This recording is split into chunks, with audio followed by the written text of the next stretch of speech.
Bienvenidos a la emisión del mediodía de Noticias Caracol de hoy, martes 2 de abril del año 2013. Las autoridades en el país le declararon la guerra a las llamadas ollas del crimen.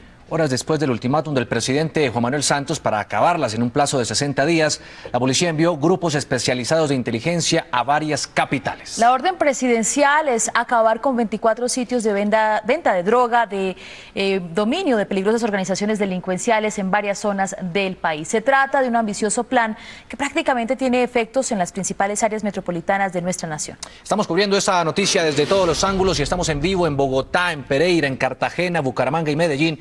Pero antes vamos a empezar con César Chaparro, quien está en una de esas llamadas ollas ubicada en la zona del Bronx, en el centro de Bogotá. César, ¿cómo se está cumpliendo la orden presidencial? Buenas tardes.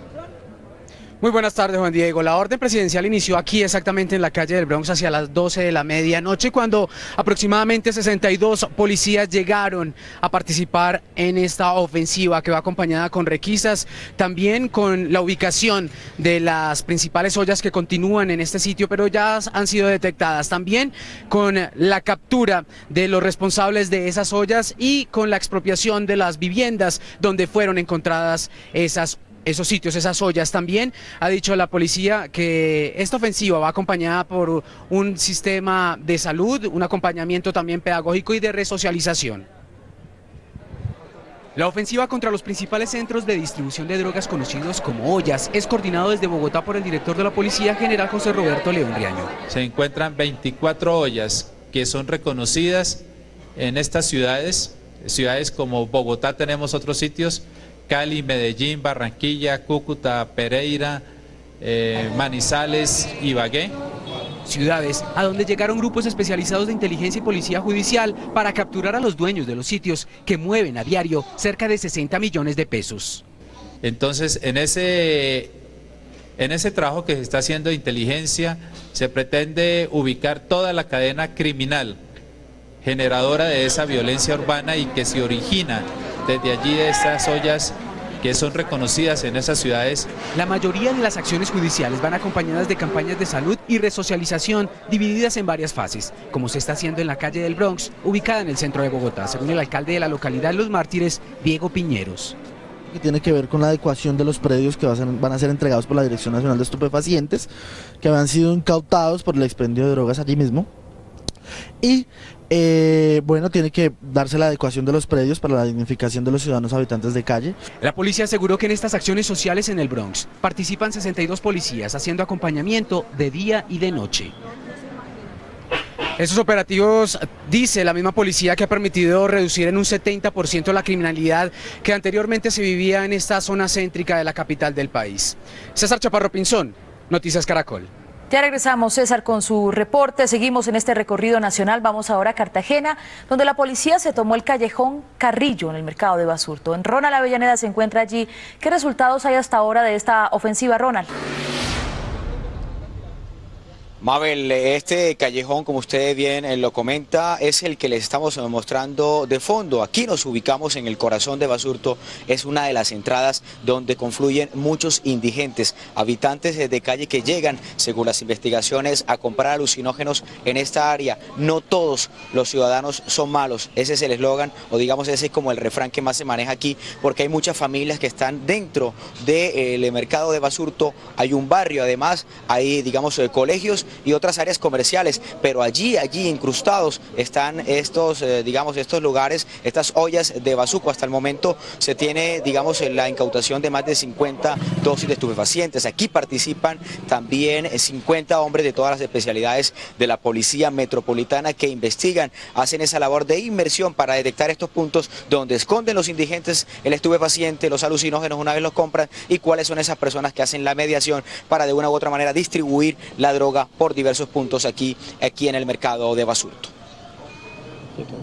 A plena luz del día, los drogadictos se reúnen a consumir alucinógenos en los alrededores del mercado de Basurto, frente a la mirada de centenares de comerciantes.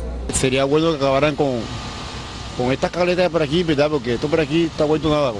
Mientras la policía hace operativos para desarticular las bandas delincuenciales que tienen el poder en las ollas, la alcaldía de Cartagena intenta resocializar al habitante de calle. Aquí le brindamos 2 comidas y una atención psicosocial. Jairo Mendoza dejó las drogas en el mercado de Basurto, donde según él se consiguen alucinógenos con facilidad. Ajá, y las autoridades saben que venden droga y no hacen nada por ocultar esa distancia hacia el consumidor ya. Hoy brinda un mensaje a las personas que están atrapadas por las drogas. La droga no da nada bueno, ¿no? Y ahora me siento rejuveneciente, me siento como salido del vientre de mi madre, nuevecito. Las operaciones de la policía no se detienen luego del ultimátum que el presidente Santos le lanzó a las llamadas ollas en Colombia. Hay que decir que en estos momentos luce despejado, con custodia policial este callejón, una de las principales vías de acceso al mercado de Basurto, pero digamos que normalmente aquí se confluye lo que es delincuencia, indigencia, habitantes de calle donde consumen y queman pues también basuras, cables que son robados de los postes de energía y en fin, digamos una situación bastante lamentable. Por eso los ciudadanos del barrio chino, aquí donde nos encontramos, le piden a la policía que continúen los operativos de manera permanente para garantizar la seguridad de cada una de las personas que llegan a esta importante área comercial de la ciudad de Cartagena. Muchas gracias, Ronald. El panorama no es muy diferente. De la costa caribe vamos al eje cafetero en Pereira. Nuestro corresponsal Freddy Gómez estuvo en el sector conocido como los Puentes del Bronx, donde la policía también realiza su ofensiva contra la criminalidad. Allí está Freddy Gómez, que nos tiene el reporte de lo que encontró la policía en la zona céntrica, ¿no, Freddy? Buenas tardes. Juan Diego, buenas tardes. Y la policía escogió este lugar porque las personas que roban, los ladrones, llegan hasta este sitio e intercambian lo que se han robado por droga. Por eso la policía decidió iniciar los operativos en este sector. En Pereira, según uno de los líderes de derechos humanos y presidente de las juntas de acción comunal de Risaralda, Jaime Gutiérrez, el problema de los expendios de droga va en aumento. Aquí en Pereira, la realidad es otra. Aquí tenemos casi 4 ollas por comunas y en los corregimientos. Hasta los estratos 8 o 10 ya hay distribuidores de microtráfico de estupefacientes. Según habitantes cercanos a estos lugares, es muy duro ver a diario a menores de edad consumiendo drogas y atracando sin que las autoridades hagan algo. Saben a dónde está la olla y ni siquiera dicen: bueno, vamos a caerle, vamos a hacer el allanamiento. Nada de eso, ¿sí me entienden? Dejan que las cosas fluyan en ese país como nada, hermano. Nosotros mismos vivimos una cosa esta semana, nos perdieron los papeles de un carro y los encontramos en los puentes y nos cobraron 150.000 pesos por devolvérnoslo. Eso es justo, ¿no? Muy bueno que acaben con todo eso. La Secretaría de Gobierno, en unión con la Policía de Pereira, realizan operativos en contra de quienes distribuyen las drogas. Hemos trabajado sobre 9 y 10, donde para nosotros es un problema de inseguridad, donde hay gente buena, pero también gente mala, y con la policía hemos hecho 4 o 5 actividades donde hemos decomisado armas blancas, armas de fuego y mucha mercancía. Según la policía, los operativos se realizarán especialmente en los expendios de droga cercanos al centro de Pereira. Y esto en Pereira, en las calles y en los parques de Bucaramanga también fueron objeto de varios operativos contra el crimen, en especial por la venta de sustancias ilegales. Desde la capital de Santander, Óscar Gerardo Hernández nos envía este reporte. Operativo sorpresa en parques y calles de Bucaramanga realiza la policía con el fin de desarticular los puntos de expendio de droga o las conocidas ollas en la ciudad.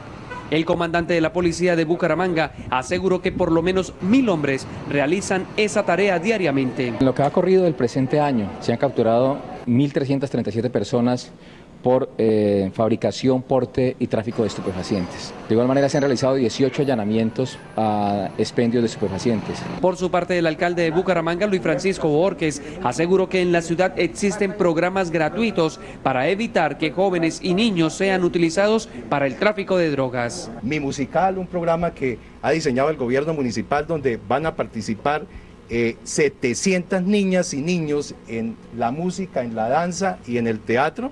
Es la expresión de que tenemos alternativas. Jóvenes con civilidad y con compromiso con la ciudad nos van a contribuir en la dinámica y en la política de recuperación del espacio público, del manejo de los residuos sólidos. En lo que va corrido del año, la policía ha logrado la extinción de dominio a 4 inmuebles donde se vendía marihuana, cocaína y bazuco.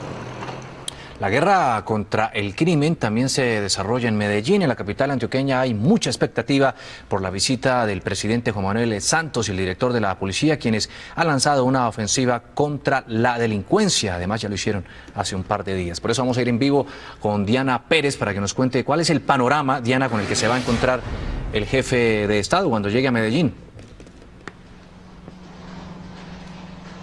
Pues si bien los homicidios se han bajado en un 39% en el Valle de Aburrá y ni el miércoles ni el Viernes Santo se presentaron homicidios, han capturado a 500 delincuentes y han incautado más de 1 tonelada de estupefacientes, pues en las últimas horas se presentaron hechos bastante violentos. 4 personas fueron asesinadas en el mismo lugar y 2 personas resultaron heridas. Esta es la historia.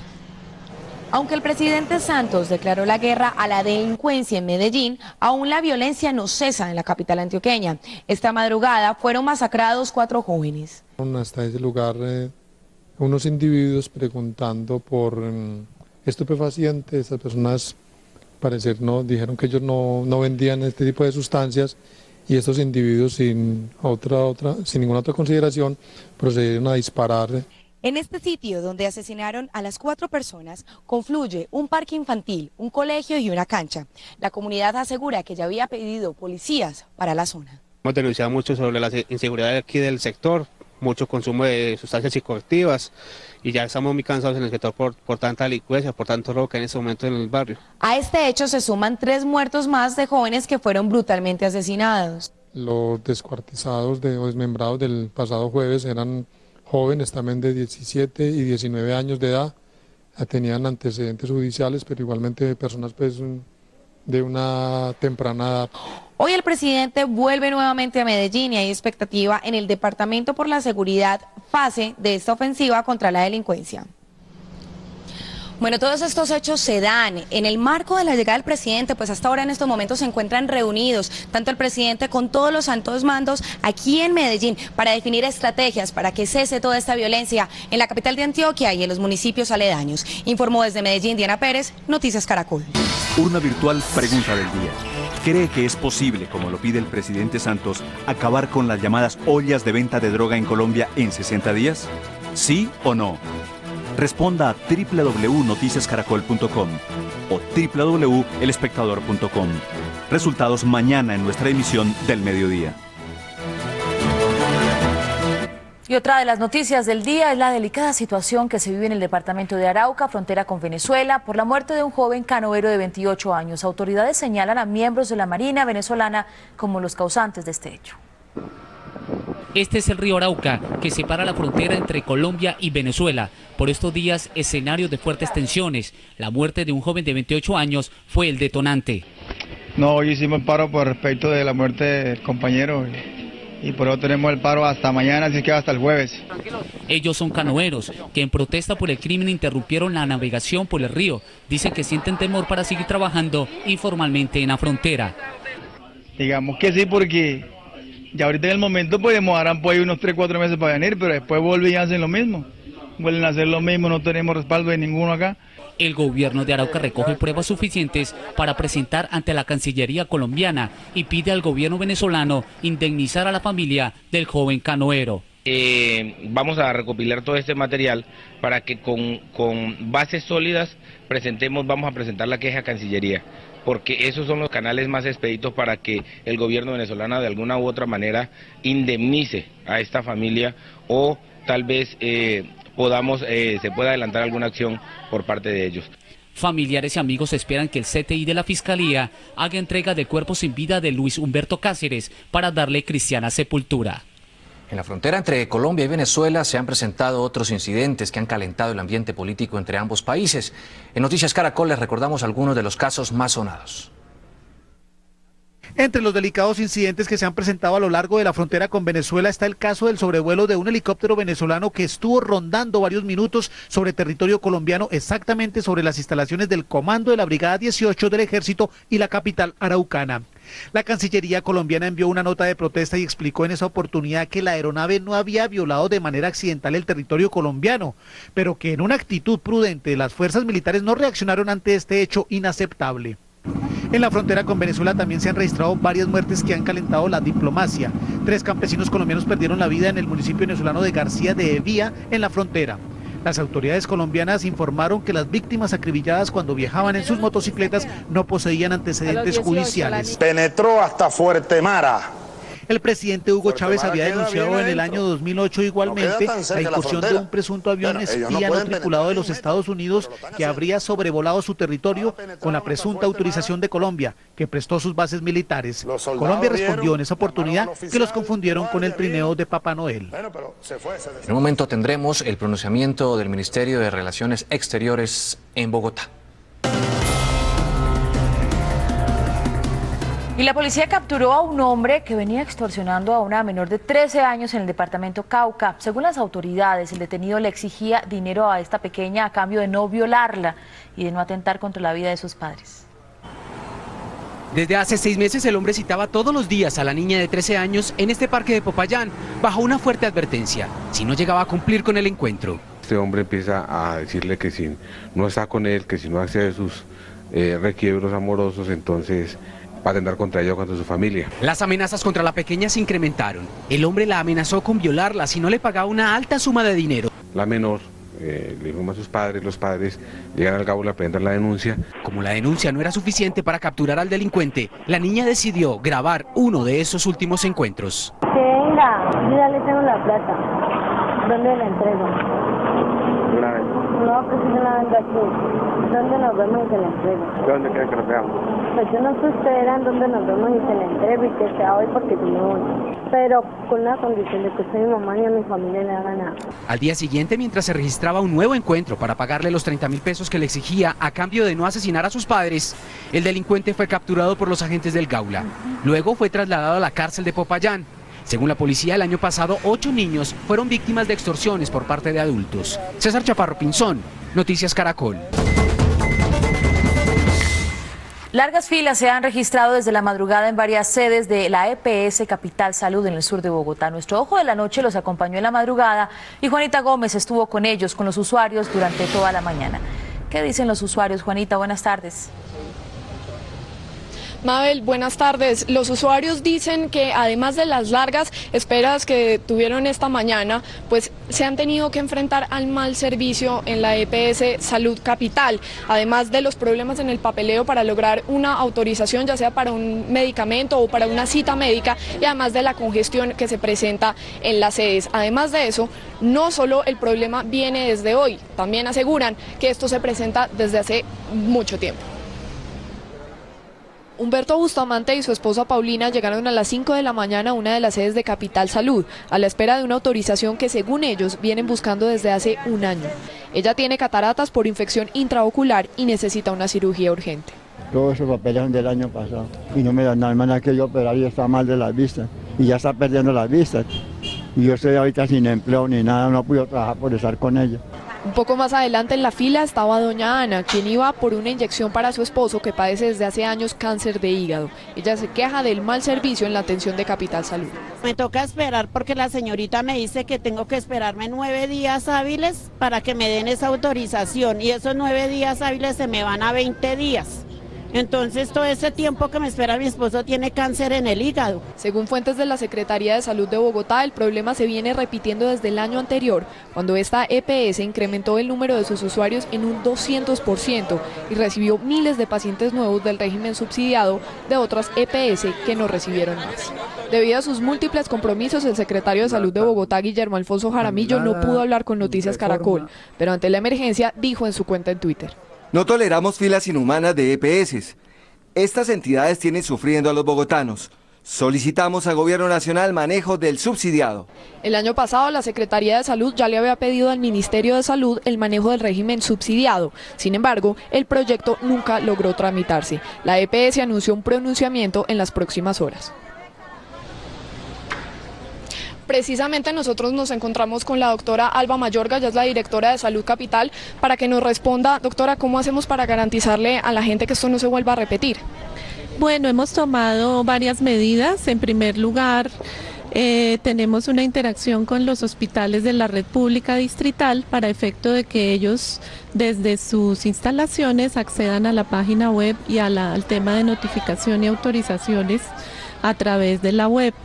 En segundo lugar, también el área de aseguramiento va a apoyarnos con la parte de información y orientación al usuario. Nosotros hemos aumentado al interior en los puntos el personal para atender y el número de ventanillas disponibles para la población, de manera que no se nos presenten estas congestiones. Muchísimas gracias. Pues un dato final y muy importante, la gente puede comunicarse al call center 485-4686 en la localidad de Bosa al 492-9277 y en el punto del Olaya, en la avenida 1 de Mayo, donde se presentaron hoy las congestiones, al 745-1711.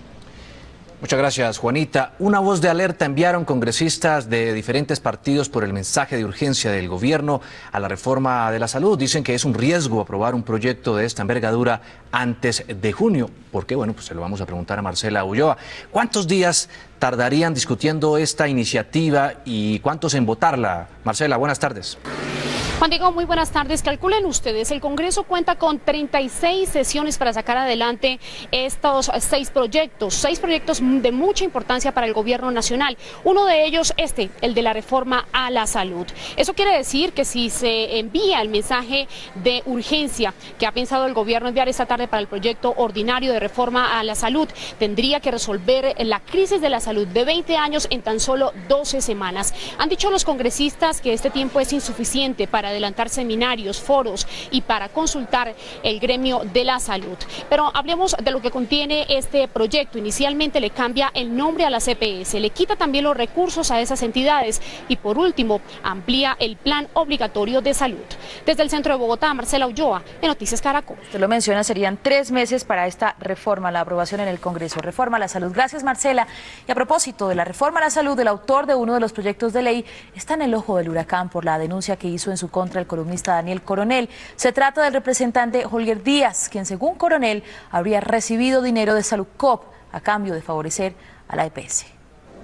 En medio del debate político que se da en el Congreso por la reforma a la salud, hay una denuncia que salpica al representante de la Cámara, Holger Díaz Hernández. El periodista Daniel Coronel de la revista Semana lo calificó en una de sus columnas como un congresista a sueldo.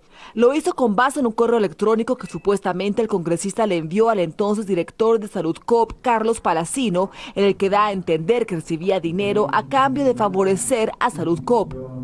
Buenas noches, te envío el texto definitivo del proyecto aprobado en las comisiones séptimas. Te quiero molestar porque hace 2 meses no han vuelto a consignar. NIC 804-0103-319-3. Muchas gracias, Holger. Noticias Caracol contactó al representante y esto dijo sobre la denuncia.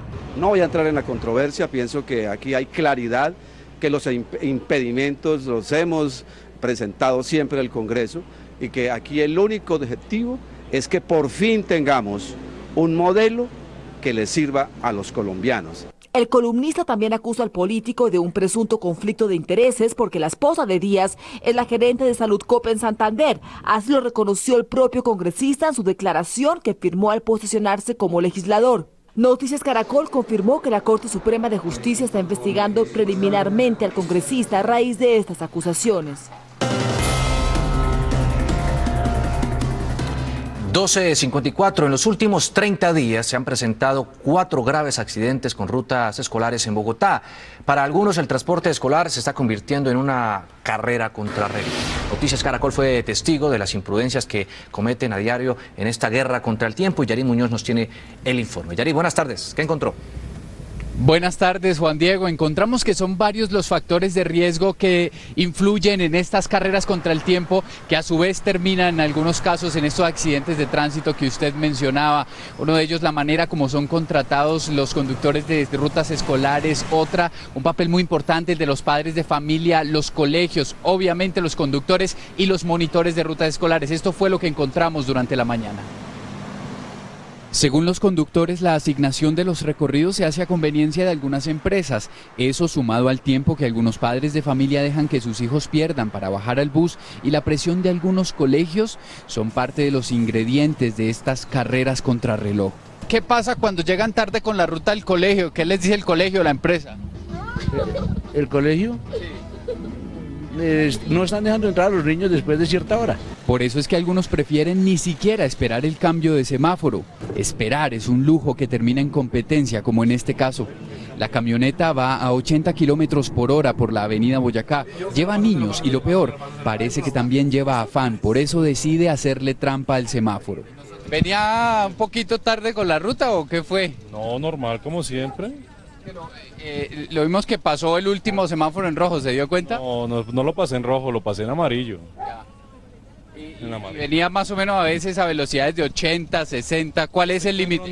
Este carro no da 80 kilómetros por hora. La norma dice que las monitoras y monitores de ruta son la autoridad viva del colegio dentro del vehículo, pero en este caso eso no pasó. ¿Usted como monitora no le advirtió que no debía pasarse el semáforo o bajar la velocidad? Que no lo pasé en rojo. Para las autoridades en los colegios el problema va más allá porque algunos padres prefieren pagar rutas que no son autorizadas. De pronto, porque pagan menos, les hacen el servicio, están llevando en un carro particular 7, 8 muchachos. Por eso, si usted es padre de familia, puede contribuir sin saberlo a estas rutas a la carrera si permite que sus hijos no bajen a tiempo para tomar el transporte. Precisamente aquí en Bogotá la Secretaría de Movilidad dijo que adelanta mesas de trabajo con el Ministerio de Transporte para poder aplicar la norma tal y como se debe. A propósito, hablamos también con el Fondo de Prevención Vial y esto fue lo que nos dijeron. Es muy importante que los colegios ayuden a ser responsables en gestionar proveedores del servicio que sean responsables, que tengan buena gerencia de esas rutas, que tengan itinerarios realistas, cumplibles, razonables, para que nadie tenga que salir a contramatarse en las vías. En Bogotá hay un programa denominado Ruta Pila en el que además la Policía de Tránsito está muy pendiente del estado mecánico de los vehículos. Al menos 300 conductores en lo que va del año ya se unieron a este programa y han recibido capacitación. Esa es la información que queríamos reportarles desde el norte de Bogotá. Yarit Muñoz, Noticias Caracol. Sigue el temor de los habitantes de un barrio del nororiente de Medellín por un gigantesco hueco que amenaza con tragarse varias viviendas. Juan Pablo López, ¿qué soluciones han planteado ya las autoridades? Mabel, buenas tardes. La salud desde el sector de San Isidro, en el nororiente de Medellín. Hemos tenido que utilizar este casco aquí en esta zona donde está el hueco, que ustedes pueden observar la dimensión. Esto por la recomendación de las autoridades también para que tengamos mayor seguridad acá. Hay varias soluciones que han propuesto las autoridades y son trabajos que van a durar cerca de 9 meses más. Ya se viene trabajando desde el año pasado en este hueco que fue producido por una quebrada que pasa debajo de las viviendas, pero esto en mucha parte debido a la mala planeación que ya van a ver ustedes en la nota. Fabián Osa es del Comité Barrial de Emergencias. Ustedes han estado pendientes desde que se produjo la emergencia acá, ¿cómo? Claro que sí, hemos estado pendientes desde el lunes de la semana pasada de la emergencia, atendimos la emergencia, evacuamos la gente que había que evacuar, salvamos una familia que casi es arrollada por el agua de la quebrada del Aguacate que se iba a salir de allí, y la emergencia está controlada gracias a Dios y gracias también por el veranito, hemos podido monitorear día y noche la emergencia. Gracias, Fabián. En el siguiente informe les contamos la magnitud de esta emergencia que se produce en el nororiente de Medellín. La angustia de los habitantes del sector de San Isidro, en el barrio Aranjuez de Medellín, comenzó ya hace varios meses. Este gigantesco hueco es el causante de sus temores. De todas maneras, cuando empieza a llover es que empiezan a decirle a la gente, evacúen, pero ¿para dónde pues? Las autoridades declararon la emergencia para atender el problema. Aseguraron que se trata de una mala planeación. Es grande el daño que hay allí, pero también fue grande la intervención que de manera equivocada, de manera absurda y de manera irresponsable se hizo por parte de algunas personas que en esa época llenaban y tapaban quebradas sin ningún respeto por el medio ambiente. Aunque los trabajos en esta zona del nororiente de Medellín continúan día y noche, hay 38 familias que han recibido orden de evacuación por parte de las autoridades. Los trabajos continuarán durante 9 meses más. Las familias que fueron evacuadas recibirán atención dependiendo de su condición socioeconómica. Las autoridades anunciaron que varias viviendas tendrán que ser demolidas. En Medellín, Juan Pablo López, Noticias Caracol. Estoy con varias personas que han estado afectadas también en esta parte de la comunidad. Señor, su nombre rápidamente. Nombre mío, Robin Incapié. ¿Cómo ha estado afectado usted? Pues muy afectado porque los pisos que tengo allí, tengo 4 pisos y dan todos para el suelo y en este momento pues que no resuelven nada, no dicen nada ni que salga, no más. Muchas gracias. ¿Su nombre?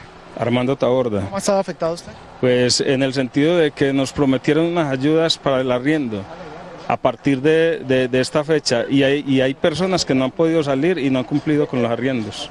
Muchas gracias. También la administración municipal está al tanto de los arriendos temporales y además de algunas soluciones definitivas porque se van a tener que demoler definitivamente varias viviendas para continuar con las obras. Información desde el nororiente de Medellín, Juan Pablo López, Noticias Caracol. Muchas gracias, Juan Pablo. Y por lo menos 5.000 personas se han visto afectadas por la caída de un puente en el norte del Cauca. La estructura colapsó y ahora los viajeros deben arriesgar sus vidas porque deben atravesar el río. Eduardo, ¿qué soluciones plantean finalmente las autoridades? Buenas tardes. Pues Juan Diego, mire, lo que dicen las autoridades es que esperan la visita que ya anunciaron desde Popayán de una comisión del Instituto Nacional de Vías que va a venir a revisar el puente. Se ha dicho, según lo primero que señalaron los funcionarios del Invías, es que piensan levantar el puente aquí en la mitad para ponerle una cosa que en ingeniería se llama gatos, para sostenerlo y mirar a ver si se puede recuperar. Pero la comunidad está pidiendo que se haga un puente nuevo. Además han dicho que esta situación estaba anunciada porque ya desde la administración pasada inclusive se habían enviado documentos que certificaban la situación del puente. Con temor, Julián Luna se arriesgó a atravesar el río Jagual en su moto para llevar muestras médicas hasta Santander de Quilichao en el norte del Cauca. Muy difícil la pasada por ahí. Claro, que te apaga la moto y te lleva el río de ahí para abajo. ¿Ya les ha pasado? Pues a mí es la primera vez, pero es que a cada ratico se daña ese puente. Al igual que él, miles de habitantes se encuentran afectados por las fracturas que sufrió este puente. Pues bastante, mire ese río ahí, llega a crecer, no pasamos. Toda la comunidad tiene que desplazarse ahora por el río, por propias medidas de seguridad de la misma gente, porque este puente queda totalmente fracturado. Contratistas del Instituto Nacional de Vías fueron enviados al lugar para hacer el cierre temporal y así evitar un accidente. El alcalde de Corinto, Cauca, Óscar Quintero, dijo que esta es una tragedia anunciada, porque ya el Invías estaba enterado de los problemas del puente. Y uno simplemente llama y pregunta cuáles son las soluciones y ahora hace un momento dijeron de que venían una comisión a levantar este puente con unos gatos. Yo no entiendo cómo lo irán a hacer porque este puente está totalmente acabado y pues han dicho de que hay unos recursos destinados para ello. En las próximas horas llegará al sitio una comisión de ingenieros del Invías de Popayán que definirá la solución al problema de movilidad entre los municipios de Miranda, Corinto, Caloto y Santander de Quilichao. Y a pesar de que los funcionarios del Invías han puesto unas señales donde dice vía cerrada y han atravesado estos elementos allí, la gente sigue pasando a veces por encima del puente porque le da miedo pasar por el río. Ya varias motos, digamos motociclistas se han caído y han tenido que ser rescatados por sus propios compañeros. Aquí va a pasar un vehículo. Esta es la situación que tienen que atravesar los habitantes del municipio de Corinto y de Miranda, lo mismo que de Caloto, para poder atravesar el río. ¿Sí? A medida que el río va creciendo, la situación se va poniendo más difícil y a eso es a lo que le temen los habitantes, además porque estamos en época de lluvias. Esa es la información por el momento en el norte del Cauca. Eduardo Manzano, Noticias Caracol. Claro, y parece que las lluvias van a empezar a arreciar en estas semanas próximas. Gracias, Eduardo. Y en vivo vamos ahora al área metropolitana de Barranquilla, donde sus habitantes adelantan una protesta por los continuos cortes de energía que han dañado sus equipos eléctricos. Margarita Ariza, ¿desde cuándo se está presentando este problema, Margarita, y cuál es la causa? Hola Mabel, muy buenas tardes. Esta problemática se está registrando desde hace más de 8 días, nos informan los habitantes de un gran sector del área metropolitana de Barranquilla. Ellos por eso están adelantando esta protesta que ustedes ven en las imágenes. Han decidido además sacar sus equipos electrodomésticos a la calle porque dicen que debido a esta situación pues se les han venido dañando todos los electrodomésticos. Vamos a hablar aquí con una de las habitantes, es Norma García. Buenas tardes, Norma. ¿Desde cuándo se les presenta esta problemática y con qué frecuencia? Bueno, desde el día 20 de marzo estamos con esta problemática 7 y 8 veces en la noche. Cuando queremos ir a prender, ahí mismo otra vez se va y tenemos ese problema. Bueno, si ustedes dicen y denuncian que se les han venido dañando los electrodomésticos, ¿qué se les ha dañado? Muéstrenos. Mire los electrodomésticos donde están. Hay televisores, abanicos, grabadoras, neveras, equipos de sonido, Bueno, ustedes además están denunciando que a raíz de estos cortes de energía se les han venido dañando los alimentos. Muchos niños han tenido que ser sacados del sector debido a las altas temperaturas y porque como los abanicos y los cortes de energía persisten, pues también hay bastante calor. La empresa Electricaribe, responsable del servicio, ha anunciado a través de un comunicado de prensa que realizará una inspección en el lugar para establecer los motivos, las causas por las que se está originando esta problemática. Y en otras noticias, también el departamento del Atlántico fuera de peligro. Se encuentra el joven de 17 años que fue herido con un puñal por parte de un compañero de un estudiante en un colegio del municipio de Santo Tomás. Esta situación pues tiene en alerta a las autoridades, que anunciaron también que van a establecer una serie de requisas en la entrada de los establecimientos públicos. Fue en este colegio de Santo Tomás Atlántico donde un estudiante de 17 años fue herido con un puñal por otro de 16. Testigos dicen que la víctima ingresó a un salón de clases a entregar un acta de compromiso a una profesora para que fuese firmada por dos jóvenes que sostenían una riña, y uno de ellos, molesto, lo acuchilló por la espalda. Porque no le gustó que mi hermano haya ido a buscar el papel y se lo haya traído al aceño, porque él dice que él sale normal del salón cuando le entrega los papeles al aceño, y cuando él ve que lo siente atrás y lo apuñaló. Mientras el herido era trasladado a un hospital, amigos y familiares intentaron linchar al agresor cuando era conducido en esta patrulla de la policía. Muchas personas que estaban en el entorno, sobre todo motocarros, intentaron sabotear la patrulla que trasladaba al niño hacia la estación de policía. El estudiante de 11 grados se recupera en un centro asistencial y su condición, según los médicos, es estable. Tiene una herida de más o menos unos 3 centímetros en región lumbar derecha. En este momento se le están haciendo unos estudios respectivos para definir si hay que llevarlo a cirugía o no. Las autoridades de Santo Tomás anunciaron que implementarán las requisas a la entrada de los colegios para evitar que los estudiantes ingresen armados. El joven victimario de 16 años está siendo judicializado por el delito de lesiones personales. Se encuentra bajo poder de la Fiscalía. En las próximas horas se espera recupere la libertad, pero quedará bajo custodia del bienestar familiar. Desde el Departamento del Atlántico, Margarita Ariza, Noticias Caracol.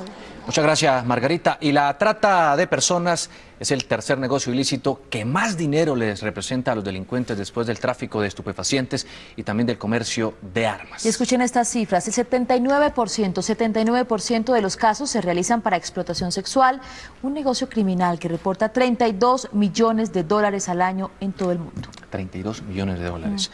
Colombia es uno de los países predilectos de los delincuentes y el uso de Internet es el medio más efectivo para captar víctimas. Noticias Caracol encontró el rostro valiente de una colombiana que cayó en la red y logró salvarse. Esta es nuestra crónica de la semana en Esclavitud del siglo XXI.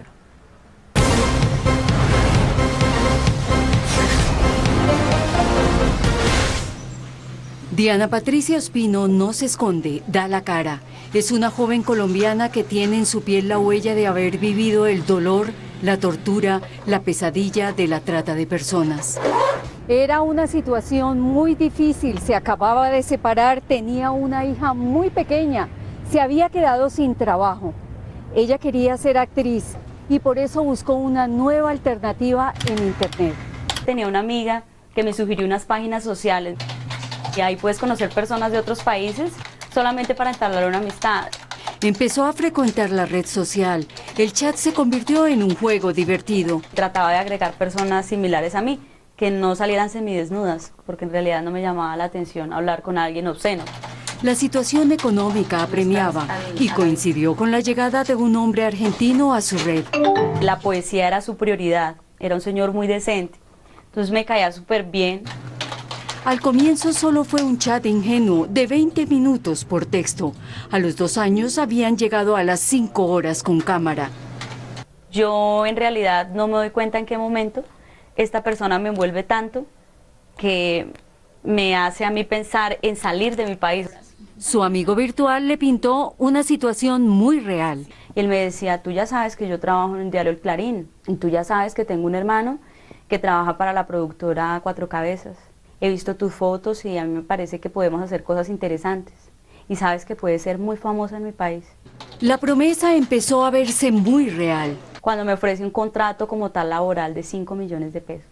Que yo iba a llegar a mi país triunfadora y me iba a ir con la niña, porque cuando yo hablé con él, Él sabía que yo era muy pegada a la niña y que yo no la iba a dejar.